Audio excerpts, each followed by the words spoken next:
राधे राधे दोस्तों, क्या आपको पता है कि श्री कृष्ण के जीवन में 16,108 पत्नियां थी, जिसका उल्लेख विष्णु पुराण और भगवत पुराण में मिलता है, जिसे द्वारका में कृष्ण की पत्नियों का मिलन कहा जाता है।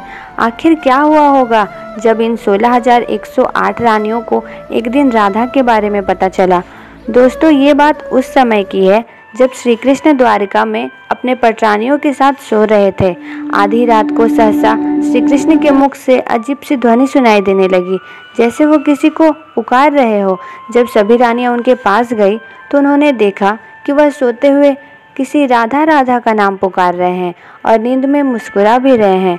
सभी रानियों को यह सुनकर बड़ा ही आश्चर्य हुआ और उन्होंने राधा से मिलने का निश्चय किया, क्योंकि वे जानना चाहती थी कि आखिर राधा जी में क्या विशिष्ट है जिसके कारण स्वयं द्वारकाधीश श्री कृष्ण राधा का नाम जप रहे हैं। थोड़ा प्रस्तुत लोक कथाओं और संदेश वाहकों की सहायता से अगले दिन सभी रानियों को पता चलता है कि राधा कौन है और वे कहाँ रहती है।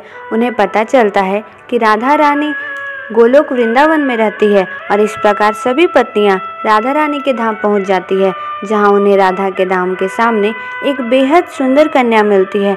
उन्हें लगता है कि हो ना हो यही राधा है। पूछने पर पता लगता है कि ये तो राधा रानी की दासी है। ऐसे और 7 द्वार उन्होंने पार किया और हर द्वार पर पहले से भी अधिक सुंदर और दिव्य कन्याएं खड़ी थी। अब सभी रानियां ये सोचने लगी कि राधा की सेविकाएं इतनी सुंदर है तो स्वयं राधा रानी का रूप कितना दिव्य और अलौकिक होगा।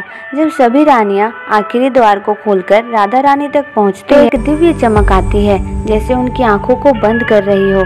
वहीं उन्हें एक दिव्य आकृति बैठी हुई दिखती है जो स्वयं राधा रानी थी, पर वे देखती है कि राधा जी के पूरे शरीर में ऐसे जलने के निशान थे जैसे कोई खौलता हुआ तरल पदार्थ उनके ऊपर गिर गया हो। उन अनुपम सुंदरी के सौंदर्य को देखकर सभी रानियां आश्चर्य में डूब गई, लेकिन उनके घावों को देखकर सभी रानियों की आंखें भर आई। तभी देवी रुक्मणी ने आगे बढ़कर राधा रानी से पूछा, हे देवी, आपके शरीर पर ये घाव कैसे? राधा रानी मुस्कुराई और बोली, याद कीजिए देवी, जब आपने श्री कृष्ण के मुख से मेरा नाम सुना, यही बात पूरे दिन आपके दिमाग में छाई रही और आपने अनजाने में श्री कृष्ण को बेहद गर्म दूध दे दिया, जिससे उनके हृदय पर छाले पड़ गए और उनके हृदय में तो सदैव मेरा ही वास होता है।